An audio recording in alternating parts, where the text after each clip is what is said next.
지난 주말에 부모님 댁에 페인트 칠을 했습니다. 도장을 했는데요. 외벽을 칠했는데 이게 한 2, 3년마다 한 번씩은 칠해줘야 됩니다. 아니면 자연이 계속 안으로 들어와요. 그래서 삶을 불편하게 합니다. 뭐 창문이 깨진 것 같은 큰 불편함을 주지는 않지만 계속해서 깎여 나가는 게 보여요. 그 도장면이. 그래서 한 번씩 이렇게 칠해주면 또 이제 기분도 좋아지고 건물도 새 것 같아지고 그렇게 됩니다. 근데 이게 도장공 인건비가 싸지 않아요. 그리고 이렇게 면적으로 받고요. 그래서 그분들은 일정 면적을 칠하면 그냥 집에 갑니다. 시간으로 일을 하는 게 아니라 뭐 9시부터 5시 뭐 이런 식으로 하는 게 아니라.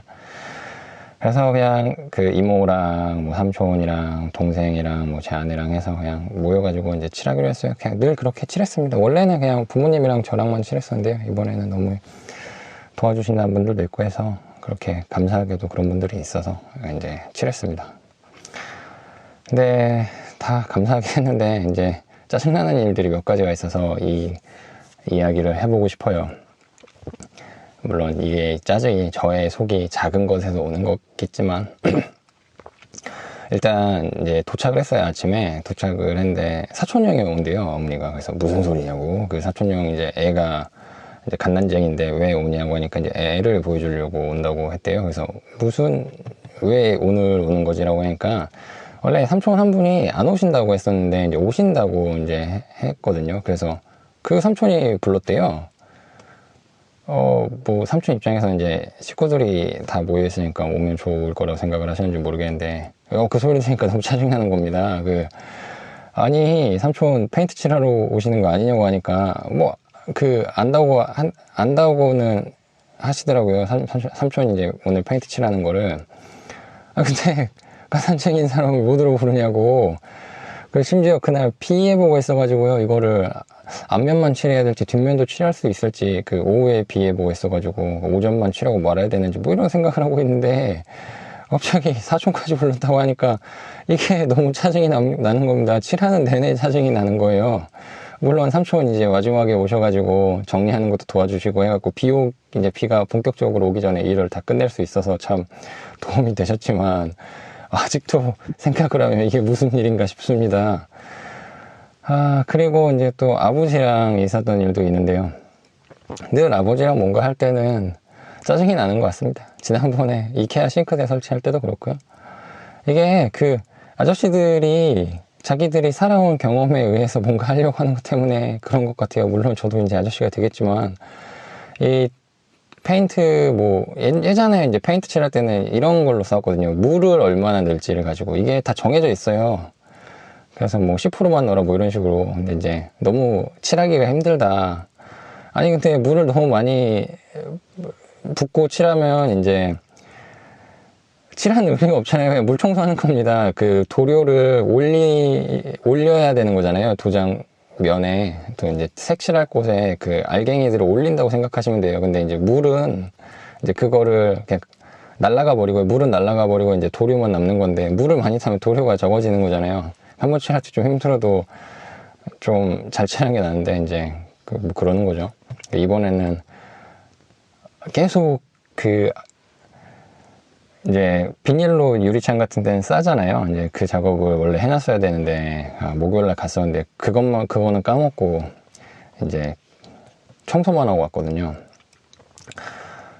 그래서 이제 테이프도 이제 마스킹 테이프도 붙이고 비닐도 두르고 하고 있는데 계속 위에부터 해야 된다고 하면서 본인이 아직 비닐을 치지 않은 곳 위에 올라가서 페인트를 칠하려고 하셔서 한참 짜증이 나 있는데 이제 또 테이프 비닐을 잘못 샀다고 뭐라고 하니까 그게 또 1차 짜증이 나고요.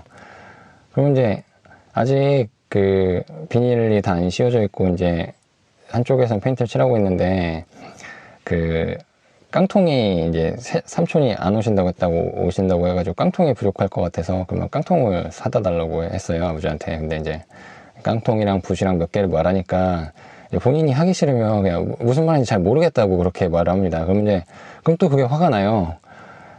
그래서 또 화가 한번 났었고, 또 마지막 화는 사촌이 왔잖아요. 애를 데리고.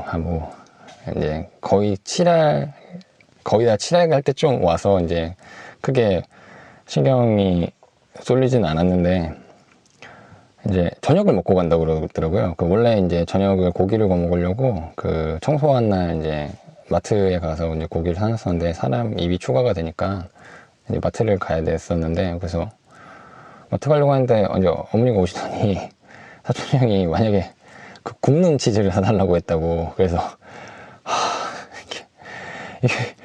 이게 무슨 소린가, 또 무슨 굽는 치즈인가. 그래서 사다 주자고 이제 농협에 갔는데 농협에는 안 팔아가지고 집으로 돌아가다가 갑자기 이제 다른 마트가 하나 생각이 나더라고요. 이제 거기는 뭐 코스트코 물건도 팔고 그래가지고 차를 돌려서 거기서 가서 그냥 사다 줬습니다. 그냥 지금 생각해보니까 그냥 사다 주면 되는데, 그때 또 그 소리를 들으니까 짜증이 나더라고요. 그래, 그 이 세 가지가 짜증이 났습니다. 그리고 집에 가서 약간 반성을 했어요. 그냥 뭐 신경 안 쓰면 되는 일, 그냥 삼촌도 뭐 좋은 마음에 그렇겠죠. 그리고 뭐 친척들끼리 모이면 좋으니까요. 뭐 아버지도 뭐 원래 아버지 성격 아시고, 또 아버지가 그렇다고 엄청 막 화를 내거나 그러시지 않습니다. 또 제가 화를 내면 져주시기도 하고요.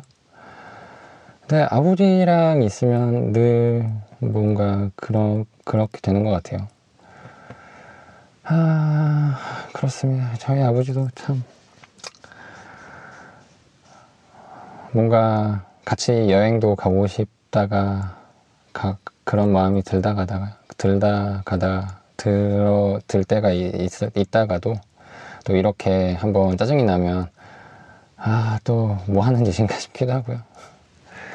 그래요. 그래도 대학 다닐 때는 같이 뭐 지리산도 가서 종주도 해보고 그랬었는데, 이런 기억을 더 많이 만들어야 된다는 생각이 들어요. 또 요즘 들어서 그냥 두 분 다 이제 부모님 모두 이제 회갑이 넘기시고, 이제 저희 부모님 같은 경우는 이제 양로원을 해서, 저도 이제 뭔가 이제 치매 노인들을 보거나 이럴 일이 많거든요. 돌아가신 분들을 볼 일도 좀 있고. 그래서 그렇게 생각해보면 이제 지금까지 제가 부모님을 봐왔던 시간보다 앞으로 부모님을 볼 날이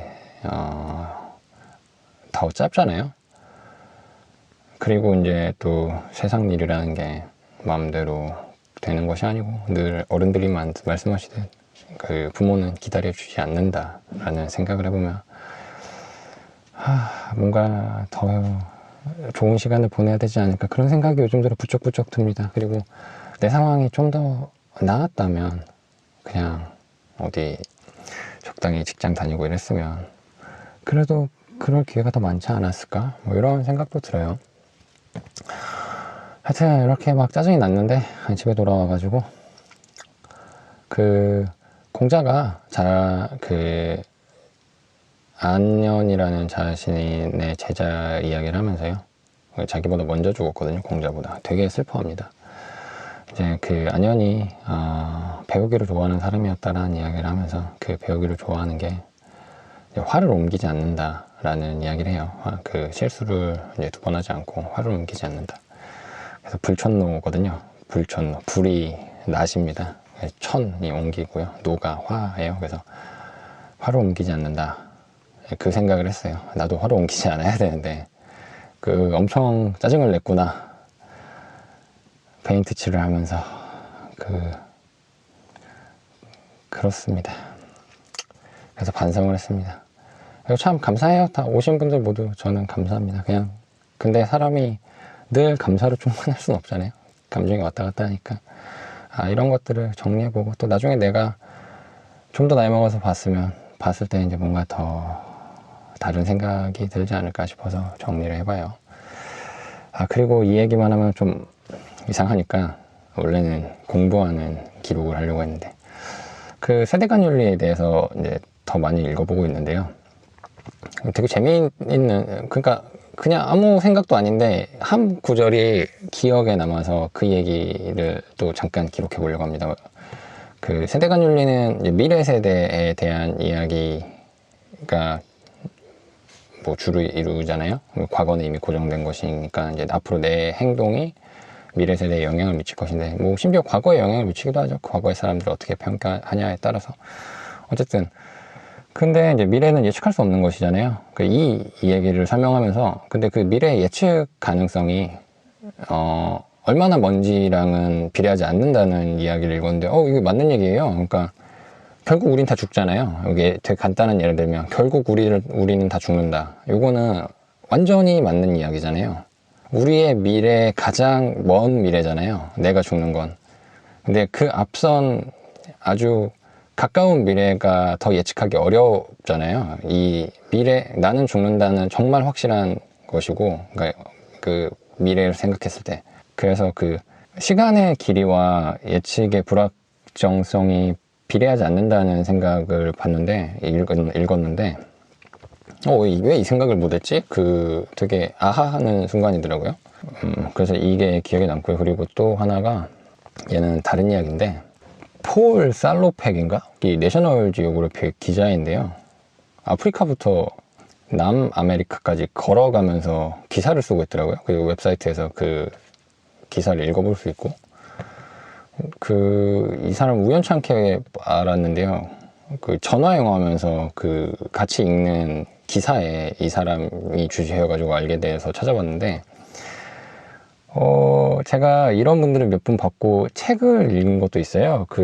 베르나르 올리비에라는 사람이 쓴, 이 사람은 터키에서, 아니 프랑스에서 중국까지인가 걸어간 사람이거든요. 이 사람도 기자였는데, 근데 이거를 보니까 제가 이 올리비에 책을 산 거는, 저 산티아고 가는 길을 갔었는데 한 10여 년 전에 갔다 와서 이제 샀거든요. 동생이 휴가 나와서 동생 돈으로 사줬던 기억이 납니다. 중고 서점에서. 맞나? 아닌가? 다른 책을 사줬나? 하여튼 그때쯤인데, 왜 샀냐면, 저도 산티아고를 걸어갔다 온 다음에 나도 중국부터 포르투갈까지, 리스본까지 걸어가 봐야지 라는 생각을 하면서 10년 뒤에는 그걸 할 수 있지 않을까 라고 생각을 했어요. 그러면서 이제 중국어도 배우고, 이제 중간중간에 있는 나라들의 언어도 배우고요. 이제 또 걸어가면서 언어를 습득할 수 있잖아요. 문화도 습득하고. 그러니까 좀 스페인어도 배우고 중국어도 배우고, 그리고 이제 유럽 중앙에 있는 그런 나라들의 언어 이렇게 한 서너 가지를 대충은 배워놓고 걸어가면서 좀 이야기도 하면 그들의 문화를 좀 더 알면서 더 천천히 걸어가니까 또 그냥 단지 비행기 타고 기차 타고 갔을 때 보지 못했던 것도 보고, 그러면서 지구를 뭔가 몸으로 직접 느낄 수 있지 않을까라는 생각을 하면서, 그러면 공부를 열심히 해가지고 박사학위를 받고, 이제 그 지식으로 이런 것들을 정리해 봐야지라고 했는데 벌써 10년이 지나버렸습니다. 그래서 잊혀지진 않았어요, 이 걷는 게. 근데 따지고 보면 다른 걸 했죠. 결혼을 했죠. 근데 이 내셔널 지오그래픽 기자, 이름이 폴이었던 그 기자의 글들을 보니까 갑자기 그때의 기억들이 떠오릅니다. 그리고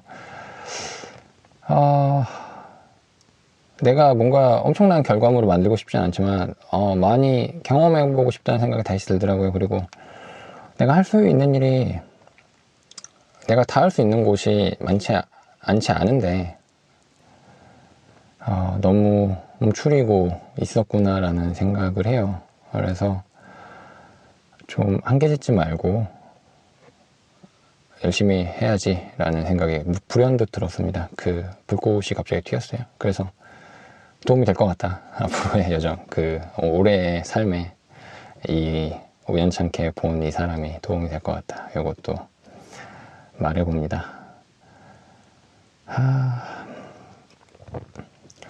옛날에 김득신이라는 사람이 있었는데요.